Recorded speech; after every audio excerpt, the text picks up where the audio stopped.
भगवान कहते उद्धव तुम जाओ ना, माँ को समझाना, उन गोपिकाओं को समझाना, मेरे सखाओं को समझाना, मेरी मजबूरी के विषय में बतलाना, मेरी परिस्थिति बतलाना, क्यों नहीं आ पा रहा हूं मैं। उद्धव जी को भैया ज्ञान का अभिमान था। उद्धव जी कहते हैं कि प्रभु जी अब बतलाइए उन गोपिकाओं को कैसे समझाऊंगा मैं, उन बिना पढ़े लिखे ब्रजवासियों को कैसे समझाऊंगा। भगवान मन ही मन सोचते बेटा एक बार जाओ तब पता चलेगा। भगवान प्रेम से कहते हैं उद्धव मेरे लिए चले जाओ, थोड़ी सरल भाषा में समझा देना। तो उद्धव जी ने कहा अच्छा ठीक है प्रभु जी आप कह रहे हैं ना इसलिए जा रहा हूं मैं, पर 1 घंटे से ज्यादा नहीं रुकूंगा, गया सबसे मिल करके तुरंत लौट आऊंगा। भगवान ने कहा ठीक है। अच्छा भैया जब उद्धव जी जाने लगे तो भगवान ने अपना पीतांबर दे दिया, अपना मोर मुकुट दे दिया। ये क्यों प्रभु जी? भगवान कहते हैं कि मेरे भक्त जो हैं वो मेरे चिन्हों को देखे बिना संबंध नहीं बनाते, नजदीक नहीं आते हैं, बात ही नहीं करेंगे। अब उद्धव जी का जब वृंदावन में प्रवेश हुआ, मैया रथ में बैठ करके गए, अंदर अपने आप में अभिमान में मैं ऐसा ज्ञान दूंगा, ऐसे वेदांत की बातें करूंगा, ऐसे करूंगा। और जब गए वृंदावन में तो वृंदावन की स्थिति बड़ी विचित्र थी भैया। वृंदावन की स्थिति ऐसी थी जैसे किसी घर में कोई व्यक्ति शरीर छोड़ के चला जाए ना भैया, युवा व्यक्ति, तो घर में नहीं लगता है कि जैसे कोई है नहीं, कोई उस खूंट में बैठ करके रो रहा है, कोई वहां बैठ करके रो रहा है, पूरे घर में सन्नाटा सा छाया रहता होता है ना भैया। ऐसी स्थिति वृंदावन की थी। चिड़ियों ने चहचहाना बंद कर दिया, गायों ने रवाना बंद कर दिया, अरे बच्चों ने हंसना खेलना बंद कर दिया, माई बाप, सन्नाटा छाया वृंदावन में। और जब उद्धव जी पहुंचे, पूछते पूछते वृंदावन की स्थिति मैया, सखा दिन भर गलियों में बैठे रहते, गोपिकाएं दिन भर द्वार में बैठी रहती कि शायद गोविंद अब आते होंगे, अब आते होंगे, आज तो आएंगे। आज जब रथ देखा तो थोड़ी आशा जगी, और बाद में देखा तो गोविंद नहीं थे। नंद महल के दरवाजे में रथ रुका, उद्धव जी उतरे। अब पीतांबर धारण किया था भैया उद्धव जी ने, थोड़ी सांवले उद्धव जी भी थे, भगवान से मिलते जुलते थे। तो एक बार तो नंद बाबा धोखे में आ गए, कहीं मेरा कन्हैया आ गया तो लिपट पड़े भगवान से, उद्धव जी से लिपट पड़े नंद बाबा। बाद में जब उद्धव जी ने कहा बाबा मैं कृष्ण का मित्र हूं उद्धव, तब अच्छा अच्छा बेटा आओ आओ बैठो। नंदरानी मैया के पास गए, प्रणाम किया। नंदरानी मैया तो पालना झुला रही थी। उद्धव जी ने कहा मैया कन्हैया तो वर्षों हो गए गए, तो हाथ पकड़ करके लाला अब ही सुवायो, आज जाने परेशान कर रहा, क्यों कबू माखन मांगे, कबू मिश्री मांगे, कबू ऐसो धम चावे, बड़ी मुश्किल से सोयो। पालने में गई और मैया एकदम अर्धमूर्छित सी गिर गई।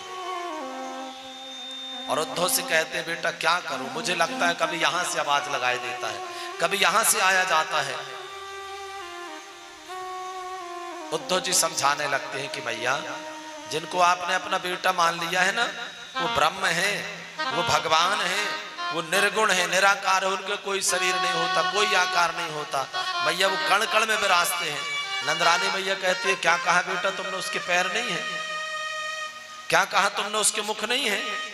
कैसे मान लो बेटा, मैं इसी आंगन में मैं पैर में जब पायल पहना देती ना, हाथ में रोटी में माखन और मिश्री लगा करके देखती, तो इसी आंगन में ठुमक ठुमक करके गाता और रोटी खाता। और एक दिन की बात बताऊं मैं, हरी हाथ से ले गए माखन रोटी, पता नहीं कहां से एक कौआ आया और कन्हैया के हाथ से माखन रोटी छुड़ा के भाग गया। वह दिन तो दिन भर कन्हैया ने, पर ना मैं तो भाई रोटी लाऊंगा, ना मान लो मैं ना खा रहा हूं, मैं तो भाई रोटी लाऊंगा, ऐसे मचलता। बेटा कैसे मान ले, उसके पैर नहीं थे, पैर नहीं थे तो पायल बंधी कैसे, मुख नहीं था तो रोटी यहां पर खाया कैसे। उद्धव जी ने माथा पकड़ लिया, हे भगवान क्या समझाऊं मैया को। दिन भर पूरी रात केवल कन्हैया की चर्चा होती रही, पूरी रात। अब वेद है, वेदांत है, सबका शास्त्र, सब शास्त्रों का यही तो निचोड़ है मैया कि भगवान पर प्रेम बना रहे, भगवान की स्मृति बनी रहे, हैं जी।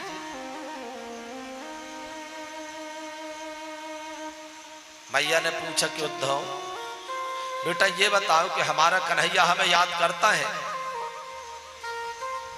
उद्धव जी से रहा नहीं गया मैया, उनके नेत्रों में अश्रु नहीं रुके।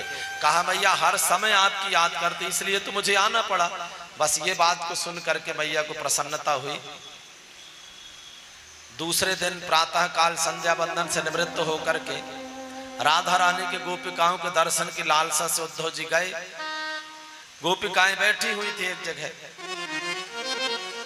उनको जानकारी लगी कि नंद महल में एक सोने का रथ फिर आया है। तो अब वो गोपिकाएं चर्चा करने लगी, सोने का रथ क्यों आया है? फिर से अक्रूर आ गया क्या? दूसरे गोपी ने कहा क्यों आया है? अरे पहले आया था तो हमारे श्याम सुंदर को ले गया। तो दूसरी कहती है सखी इसलिए आया होगा कि पहले आए तो हमारे श्याम सुंदर को ले गए, तो हमारे श्याम सुंदर ने उस कंस को पटक के मार दिया। अब हमें लेने आ रहे हैं, हमारे लिए रथ भेजा है कि हम चलें, हम क्या करेंगे जाकर के? कहा उस कंस के पिंडा भी तो पारना है। ऐसे व्यंग कस रही है गोपिकाएं। और गोपिकाएं ऐसे बैठ करके आपस में चर्चा कर रही हैं, पता नहीं इसका नाम अक्रूर किसने रख दिया।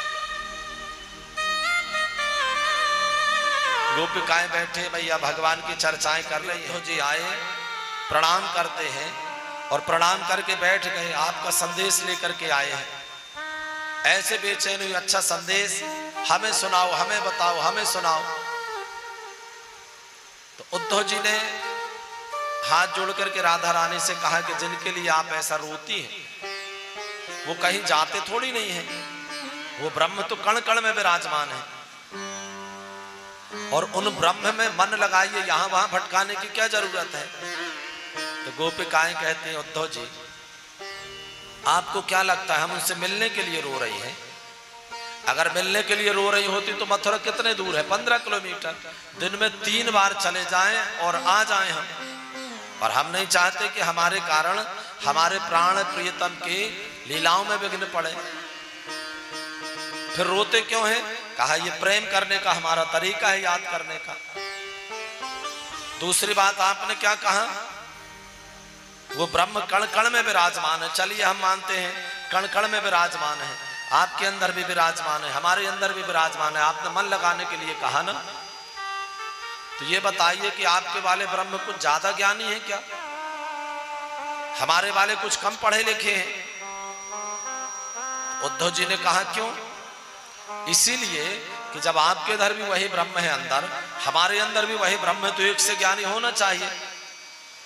फिर वो हमें क्यों ज्ञान की बातें दे रहे? उद्धव जी ने सोचा नहीं था कि ऐसा भी जवाब मिलेगा।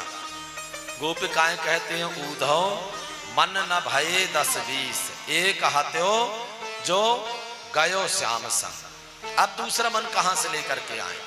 एक मन था वो तो कृष्ण के चरणों में समर्पित कर दिया। उद्धव जी 1 घंटे के लिए आए थे भैया, सत्संग करते करते करते करते 6 मास कब बीत गए पता ही नहीं चला।